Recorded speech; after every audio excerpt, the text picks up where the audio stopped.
So if we could start in order, why don't you introduce yourself, tell us the film you made. Yeah, my name is Isaac, and I made Change, the animated film. And maybe tell us how it came about, or something about the film, how you decided to do it. Yeah, sure. So we wanted to make a film about climate change, and we didn't want to do a science lecture, and we didn't want to do a totally hopeless film, but at the same time, we didn't want to do something that was unrealistically optimistic. So we chose to go with the voice of a child, and we tried to infuse the film with some science, some real scientific content, but also seen through the eyes of a girl. And we had a small budget, we had a short schedule, so we spent a couple of weeks trying to figure out what would be the best style to follow so that we could finish something that we liked in a pretty short period of time. I might point out that Isaac has another film in this year's Film Fest, as well as in previous years, and he was an award winner previously. So thanks for being here. Thank you. It's great being here. Okay, just down the line here, introduce yourself. Hello, is this, yeah, it is going. Ooh. Hello, my name's Alex Zajick, and I made I Edit Lectures. Tell us a little bit about that film. I edit a lot of lectures, so that clearly influenced me to make what I did. Yeah, I just like having fun with the camera. The camera needs to tell more jokes. I don't think the camera tells enough jokes, and the sound doesn't tell enough jokes. So, yeah, that's what I wanted to do. Okay, next. I'm Donna Guthrie, and our film is Western Jubilee. I'm Colin Guthrie. This is my mom. Yeah. Tell us how you came to do that film. You go ahead. We're from Colorado Springs, where Western Jubilee, where that is, and my mom is a huge country music fan and had gone to one of their secret invite-only concerts at that location, and that was sort of the impetus for the film. Great. I just want to tell you about the secret concert. For $25, you bring your own booze, you bring your own food, and you sit on a church pew for 2.5 hours to listen to cowboy music, and it sells out like that. Excellent. Okay, we have time for a few questions from the audience. Anyone out there want to ask a question of these filmmakers? Just raise your hand, and we'll bring the mic to you. Oh, they're in the back.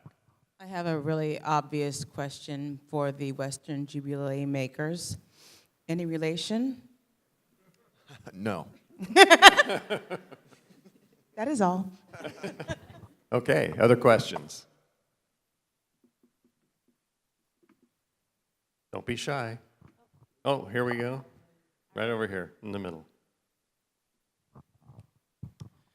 For the Western Jubilee duo, what was the most difficult thing about working with your mother?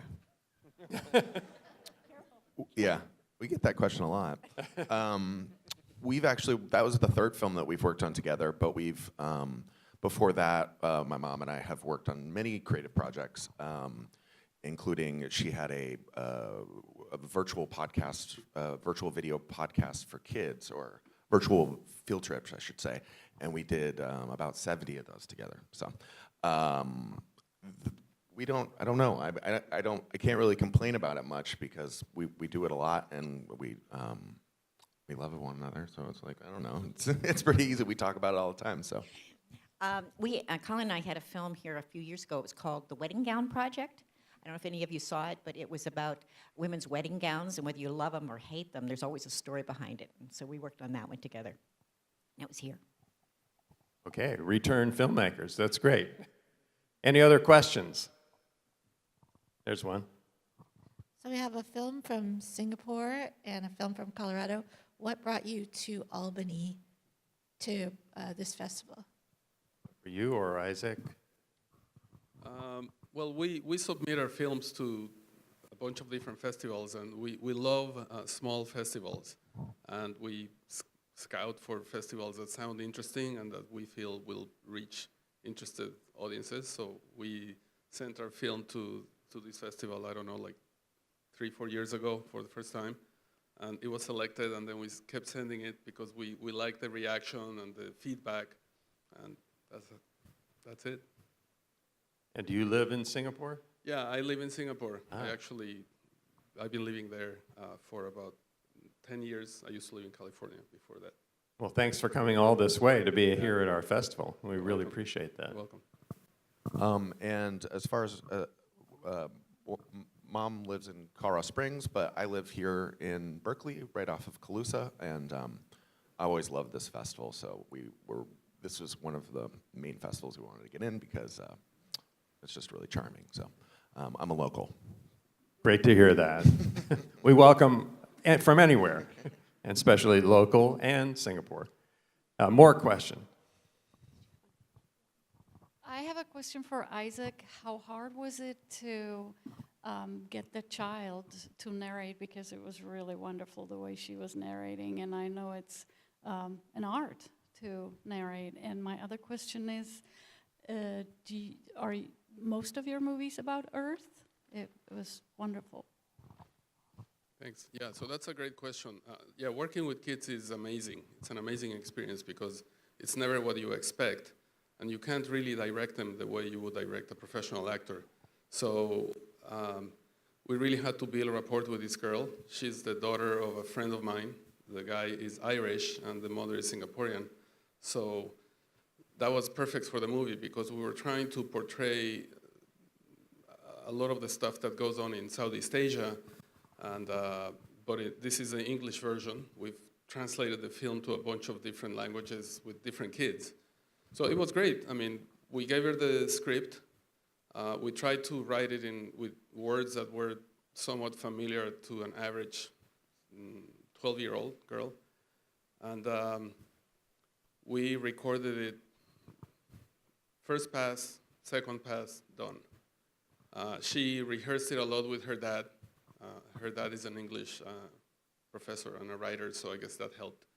But we've done the same with kids that recorded in other languages, and it was always first pass, second pass, maybe third pass, we're done. I think it's very hard with kids to re-record many times.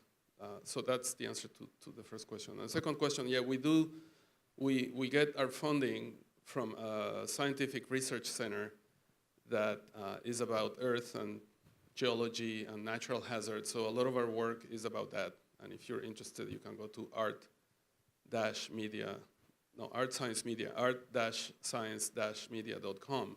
A lot of our films are online. Thanks. Other questions? We have time for maybe one or two. Okay? Also for Isaac, is there any sort of effort, like it seems like a really educationally focused film, is there any sort of effort to get it in front of kids? Yeah, that's a great question. There are some of the people on our team try to bring it out to communities and to different audiences. That's the hardest, I would say, step of the process for us. I mean, my main passion is to make the film, to come up with the idea, to get it done. Bringing it to audiences is a different thing. So we team up with people. We team up with festivals. I mean, festivals is a great way to bring your work to audiences. And usually what happens is through festivals, a lot of things happen. A lot of connections just happen, and the film ends up getting distribution. We show it, eventually we try to show our things on TV. But yeah, that's a project in itself to get the film distributed and seen by people. And we put it on the web. Okay, I think I saw another hand. It's the last question. Hi, I have a question for Alex, the orange. In movies, when they do explosions, how do they do it without the camera getting exploded? The camera gets exploded. Definitely Mythbusters has destroyed dozens of cameras in filming explosions, so it does happen, but normally they put the camera far away. Okay, well, I'd like to thank all the filmmakers for being here today, providing their films and doing the Q&A.